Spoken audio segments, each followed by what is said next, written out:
इस वक्त प्रयागराज से, उस प्रयागराज से जो पूरे भारत के लिए इस वक्त चर्चा का विषय बना हुआ है। एक एक घटना हम लगातार अपने दर्शकों तक इस मकसद से पहुंचा रहे हैं कि एक ऐसी घटना जिसने सबको चौंका दिया कि आखिर ये कैसे संभव है, यानी अतीक और अशरफ का मारा जाना, उनका हत्या होना। अब एसटीएफ के सामने चुनौती, एसआईटी के सामने चुनौती कि आखिर इन 3 शूटरों के पीछे कोई और भी है क्या। और मैं जिस जगह पे हूँ वो 2 सेंटर है, 2 केंद्र बिंदु है इस प्रयागराज में। एक नैनी जेल जिसमें अतीक और अशरफ के कुछ करीबी हैं जो कि साजिश रचने की कोशिश करते हैं यहीं पे बैठ के, और दूसरा सेंटर पॉइंट कौन सा है, वो है जहां पे 3 आरोपी, 3 वो शूटर जिन्होंने देश की सबसे बड़ी घटना को अंजाम दिया है, उनसे सिलसिलेवार तरीके से पूछताछ की जा रही है। तो इस वक्त की सबसे बड़ी खबर मैं दर्शकों को अपडेट कर दूं यहां से। वो बड़ी खबर ये है कि प्रयागराज स्टेशन के पास से 2 मोबाइल फोन बरामद होते हैं जिसमें सिम कार्ड नहीं है, और सिम कार्ड नहीं होने के मायने कि उन दोनों फोन का बाकायदा इस्तेमाल किया गया है और इस्तेमाल करने के बाद उसे फेंक दिया गया। अब इसको लेकर भी एसआईटी की टीम पूछताछ कर रही है उन तीनों आरोपियों से। हालांकि पूछताछ में तो ये भी बातें निकलकर सामने आई है कि ई रिक्शा से वो रेकी किया करते थे। खबर ये भी मिल रही है कि ये पहली दफा नहीं था जब वो कॉलविल हॉस्पिटल गए थे, उससे पहले भी वो रेकी कर चुके थे, यानी बीते 3 से 4 दिन जब वो थे 12 तारीख से ही, और उसके बाद से वो लगातार कोशिश कर रहे थे कि कहां से इस घटना को अंजाम दिया जा सकता है। और ये सारी बातें एक एक करके सामने आ रही है। और मैं सीधे अपने सहयोगी प्रियंका कांडपाल का रुख करूंगी। प्रियंका, जो एसआईटी की टीम पूछताछ कर रही है तीनों शूटर से, तीनों आरोपियों से, उसमें एक नई बात निकलकर सामने आई है। वो है एक सिम कार्ड से जुड़ा हुआ, मोबाइल फोन से जुड़ा हुआ, कि मोबाइल फोन मेरा है लेकिन उसमें सिम कार्ड नहीं है, यानी उसका इस्तेमाल हो चुका है। दूसरी बात यह है कि उन्होंने कहा है कि हम ई रिक्शा से रेकी किया करते थे। प्रियंका जी बिल्कुल, देखिए एसटीएफ के पास जो जानकारी मिल रही है उसी के मुताबिक ये लोग जो इलाहाबाद का, प्रयागराज का रेलवे स्टेशन है और खुलदाबाद के बीच के एक होटल में बताया जा रहा है कि रुके थे, जहां से होटल के पास से 2 फ़ोन बरामद हुए हैं और इन दोनों ही फ़ोन में सिम नहीं है, लेकिन सीडीआर निकालकर और इनसे पुलिस जो है वो कोशिश कर रही है कि पूरी जानकारी इकट्ठा हो कि किन से बात की गई थी। ये भी बताया जा रहा है कि ई रिक्शा की मदद से ये तमाम लोग जाते हैं। देखिए आज इनको चौथा दिन है, जो आरोपी हैं इनको चौथा दिन है पुलिस कस्टडी में और लगातार इनसे पूछताछ की जा रही है। एसआईटी अलग अलग पूछताछ कर रही है, सामने अब तीनों को बिठाकर एक साथ बयानों को लेकर पूछताछ करेगी। लेकिन अभी तक प्रारंभिक तौर पर जो जानकारी मिल रही है तो बताया जा रहा है कि ये आए, उस होटल में रुके और प्लान तो ये था कि ये शूट आउट कर वापस आएंगे और फिर से वापस चले जाएंगे। लेकिन जिस तरीके के हालात बने और ये इस चीज़ को समझते थे कि जिस सुरक्षा घेरे में अतीक अहमद और अशरफ चल रहे थे वहाँ पर किसी का आम तरीके से पहुंचना पॉसिबल नहीं था, और यही कारण था मैं आपके पास एक बार फिर लौटती हूँ, क्योंकि देश की सबसे बड़ी घटना पे एक एक करके हम दर्शकों तक खबर पहुंचा रहे हैं। और इस वक्त जो ताज़ा घटनाक्रम है वो ये सिलसिलेवार तरीके से हम बताएंगे दर्शकों को कि एसआईटी की टीम में पूछताछ में और क्या खुलासा है। एसटीएफ जो कि इस पूरे घटनाक्रम को लेकर बहुत संजीदा है, उसको क्या इंफॉर्मेशन मिला है। तो इस वक्त की जो सबसे बड़ी जानकारी निकलकर सामने आ रही है एक व्हाट्सएप ग्रुप को लेकर। वो व्हाट्सएप ग्रुप क्या है? वो व्हाट्सएप ग्रुप है शेरे अतीक को लेकर। ये शेरे अतीक व्हाट्सएप ग्रुप जो बनाया गया था उसमें 200 मेंबर थे, और इसे कौन संचालित कर रहा था? वो था वो असद जिसका इनकाउंटर हो चुका है। इस वक्त की सबसे बड़ी जानकारी हम दर्शकों तक पहुंचा रहे हैं कि असद ही इसे कंट्रोल किया करता था। लेकिन अब हम आपको अपडेट कर दें कि ये 200 जो लोग हैं वो व्हाट्सएप ग्रुप डिलीट हो चुका है और इनका आता पता नहीं। माफिया डॉन अतीक अहमद के बेटे असद द्वारा बनाया गया शेरे अतीक ग्रुप के 200 मेंबर इस वक्त एसआईटी की रडार पर हैं। दरअसल उमेश पाल हत्याकांड के कुछ दिन पहले ये ग्रुप डीएक्टिवेट कर दिया गया था, जिसकी वजह से एसआईटी को ऐसा लगता है कि इस पूरे मामले में इस ग्रुप का कुछ लेना देना है। इसमें 200 लोग जो शामिल थे वो प्रयागराज, कौशाम्बी और फतेहपुर के थे, जिनका ब्यौरा अब एसआईटी जुटा रही है। शेरे अतीक ग्रुप में असद लगभग हमेशा जो अतीक अहमद के काम है, क्रियाकलाप है, उनका बखान करता था और उसमें कई तरीके की बातचीत होती थी। लेकिन उमेश पाल हत्याकांड के कुछ दिन पहले इस ग्रुप का डीएक्टिवेट होना एसआईटी के समझ नहीं आ रहा है। यही एक वजह कि एसआईटी ने अभी इन 200 लोगों का ब्यौरा जुटाना शुरू कर दिया है और इन सभी से पूछताछ की जा सकती है। तो देखिए, जिस व्हाट्सएप ग्रुप की हम लगातार बात कर रहे हैं उसी व्हाट्सएप ग्रुप से जुड़ी क्या कुछ और जानकारियां ये भी आपको बताते हैं। अतीक के बेटे असद ने बनाया था शेरे Atiq group.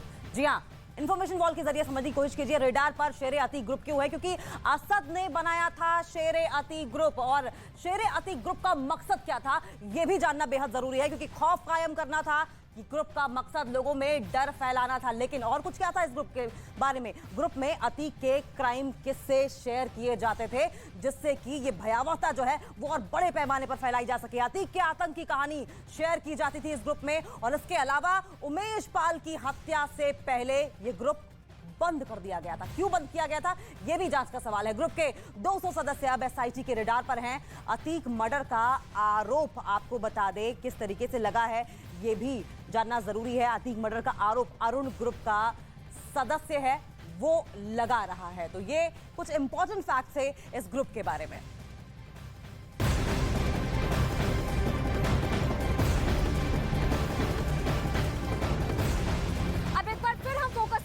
Sharp shooter Guddu मुस्लिम के बारे में, जिसको लेकर बहुत ज्यादा चुनौती बनी हुई है। दो ही अभी चेहरे हैं जिसको पुलिस हर हाल में पकड़ना चाहती है, वो है शाइस्ता परवीन और दूसरा है गुड्डू मुस्लिम। गुड्डू मुस्लिम के बारे में यह खबर मिल रही है कि लास्ट लोकेशन उसका जो है वो ओडिशा में मिला है। हालांकि जो उसका ड्राइवर रहा है जिसने कार प्रोवाइड करवाया, उसमें से एक की गिरफ्तारी हो चुकी है और वहां से खबर ये निकलकर सामने आ रही कि शायद जल्द ही कुछ ऐसा पुलिस के पास इंफॉर्मेशन, हालांकि पब्लिकली बहुत कुछ नहीं किया जा रहा है क्योंकि पुलिस अभी उसको गिरफ्त में लेने की कोशिश कर रही है, लेकिन वो ओडिशा से निकल चुका है, वहां पे नहीं है वो। लेकिन एक और जानकारी हम आप तक पहुंचा दें।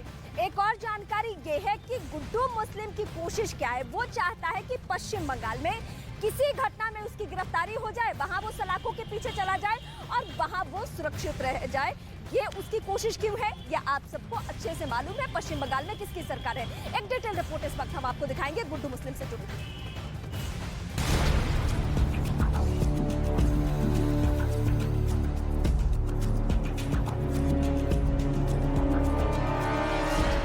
गुड्डू मुस्लिम की मिली लास्ट लोकेशन। शूटर गुड्डू ने बनाया पश्चिम बंगाल में बसने का प्लान।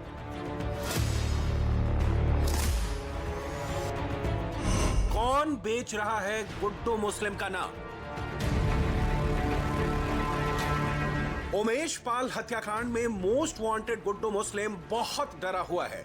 उसे डर है कि यूपी एसटीएफ कहीं उसका एनकाउंटर न कर दे, और यूपी एसटीएफ के एनकाउंटर से बचने के लिए वो पश्चिम बंगाल को सबसे सुरक्षित ठिकाना मान रहा है। पुलिस सूत्रों के मुताबिक वो पश्चिम बंगाल में चोरी करने की कोशिश कर रहा है ताकि पश्चिम बंगाल की पुलिस उसके खिलाफ चोरी का केस दर्ज करे। इसके लिए वो कई बार छोटा राजन गैंग की भी मदद ले चुका है। यही वजह है कि खुफिया एजेंसियों से मिले इनपुट के बाद यूपी एसटीएफ की टीम उसकी तलाश पश्चिम बंगाल में भी कर रही है। हालांकि दावा किया गया कि गुड्डू मुस्लिम की लास्ट लोकेशन ओडिशा के पुरी में मिली, लेकिन वो वहां से भी फरार हो गया, जिसके बाद यूपी एसटीएफ की टीम कई राज्यों में उसकी तलाश में दबिश दे रही है। गुड्डू मुस्लिम पर पुलिस ने 5 लाख का इनाम रखा है। वो उमेश पाल हत्याकांड में मोस्ट वांटेड है, क्योंकि उमेश पाल हत्याकांड में जो तस्वीरें आई उसमें गुड्डू मुस्लिम बम फेंकता हुआ देखा। कहा जाता है कि वो बम बनाने और इससे हत्या करने में माहिर है। यही वजह है कि अपराध की दुनिया में वो बमबाज के नाम से भी फेमस है। गुड्डू मुस्लिम की तलाश पुलिस इसलिए भी कर रही है क्योंकि शक है कि गुड्डू मुस्लिम ने ही शाइस्ता परवीन के फरार होने में मदद की और उसकी वजह से ही शाइस्ता सरेंडर नहीं कर रही है।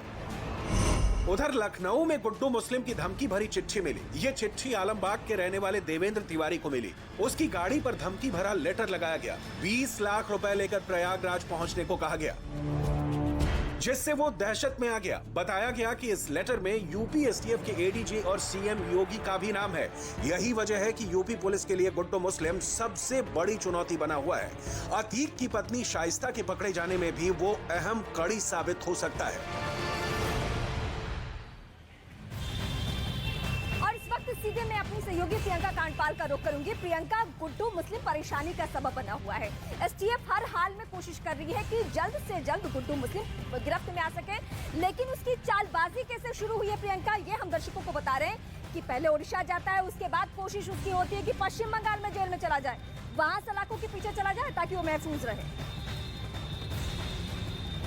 देखिए ब्रीमा, यहाँ पर गुड्डू मुस्लिम का पकड़ा जाना इसलिए भी बहुत ज़्यादा ज़रूरी है क्योंकि गुड्डू मुस्लिम के पकड़े जाते ही ये उम्मीद की जा रही है कि शाइस्ता परवीन का ठिकाना भी पता चल जाएगा। निशानदेही पर फिलहाल जो पुलिस है वो अलग अलग जगहों पर छापे मार रही है। पहले कर्नाटक, उसके बाद कल उड़ीसा का पुरी।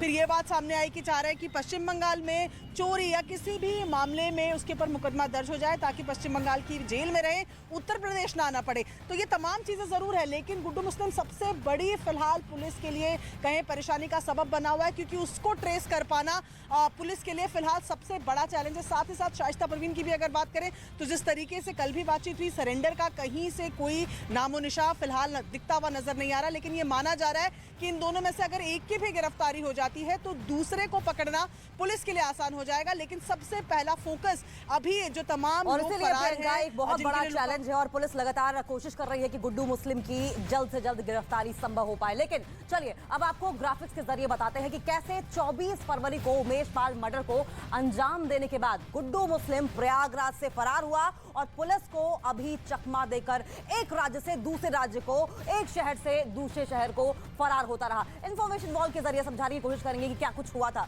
देखिए ऐसे गायब हुआ है गुड्डू मुस्लिम। सबसे पहले प्रयागराज में था वो और प्रयागराज के बाद वो कैसे बाकी शहरों में होता है, होते हुए और कहीं और फरार हो जाता है। प्रयागराज के बाद उसने मेरठ का रुख किया है और मेरठ के बाद बिल्कुल ठीक सटे हुए राज्य अजमेर की ओर आता है और अजमेर में काफी दिनों तक वो शरण लिए हुए होता है। लेकिन उसके बाद वो सीधा रुख करता है ओडिशा का, ओडिशा के पुरी पहुंचता है और यहां पर वो काफी दिनों से शरण लिए हुए था। लेकिन ठीक उसके बाद ओडिशा के ही बरगढ़ में पहुंचता है और बरगढ़ के बाद वो फिर अपनी लोकेशन चेंज करता है जिससे कि पुलिस की आंखों में धूल झोंकी जा सके और पहुंचता कहां है, पश्चिम बंगाल। पश्चिम बंगाल का रुख करता है और यहां से वो देश छोड़कर भागने की भी फिराक में था। लेकिन पश्चिम बंगाल में ही कोशिश यह है पुलिस की कि जल्द से जल्द उसको गिरफ्तार कर लिया जाए और शिकंजा कस दिया जाए और उसी के जरिए शाइस्ता परवीन पर भी शिकंजा कसा जा सके।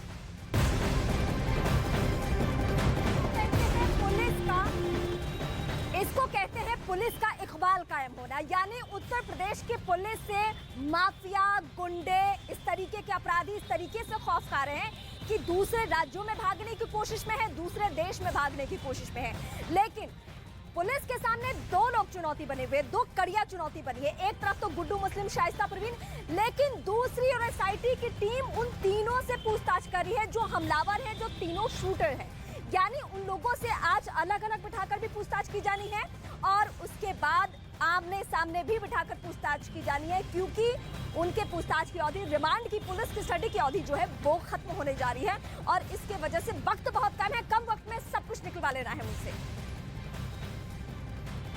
अतीक और अशरफ हत्याकांड के तीनों आरोपियों से लगातार एसआईटी और एटीएस पूछताछ कर रही है। कल एटीएस ने इन तीनों आरोपियों से 3 घंटे तक पूछताछ की। एटीएस ने सवाल दागे कि आखिर जिगाना पिस्टल कहां से आई, इस हत्या के पीछे मेन लोग कौन है और तुम किसके लिए काम करते हो। एटीएस ने पहले इन तीनों आरोपियों से अलग अलग सवाल जवाब किए।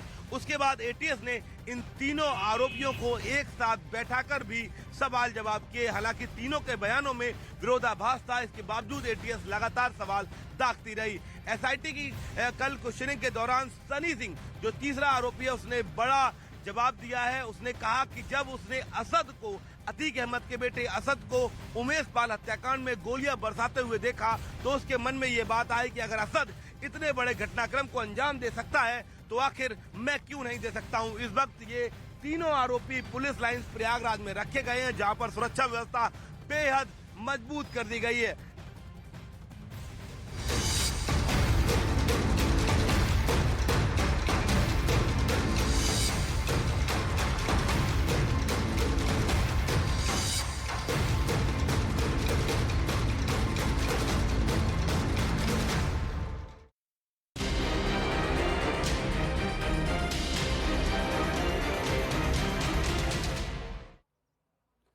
बड़ी खबर इस वक्त की आ रही है पुंछ में, जहां बड़ा आतंकी हमला हुआ था। यहां अब लगातार इन्वेस्टिगेशन और तेज कर दी गई है। एनएसजी के कमांडो अभी इसी रास्ते से आगे की तरफ बढ़े हैं। यही हमारे ठीक पीछे में ये बड़ी आतंकी वारदात को अंजाम दिया गया था जिसमें 3 दहशतगर्दों ने 5 जवानों को शहीद कर दिया। लेकिन इस इलाके में एक बड़ी खबर यह है कि अब जबकि एनएसजी के कमांडो यहां से आगे बढ़े हैं, इसके अलावा और भी एसआईए की टीम यहां पर मौके पर पहुंच चुकी थी और एनआईए, एसआईए के साथ साथ एनएसजी की टीम जबकि मौके पर पहुंची है। माना यह जा रहा है कि एक बड़ा सर्च ऑपरेशन यहां भीतर शुरू हो चुका है। 2000 से ज्यादा कमांडो ने इसी तरह से पूरे इलाके की घेराबंदी कर ली है। हम जिस जगह पर मौजूद हैं ये बिल्कुल बॉर्डर का इलाका है। यहाँ से पुंछ, हमीरपुर, राजौरी इस तरफ के जाने का ये रास्ता बना हुआ है। हमारे ठीक पीछे में अगर आप यहाँ पर पहाड़ियां देखेंगे, तकरीबन 5 किलोमीटर की दूरी पर पीछे पाकिस्तान का बॉर्डर वाला वो इलाका पहाड़ी है जिसे निशाना बनाया गया। जिस जगह से वो आतंकी पहुंचे थे, यहाँ से गुजरती हुई आर्मी की उस गाड़ी को निशाना बनाया गया था।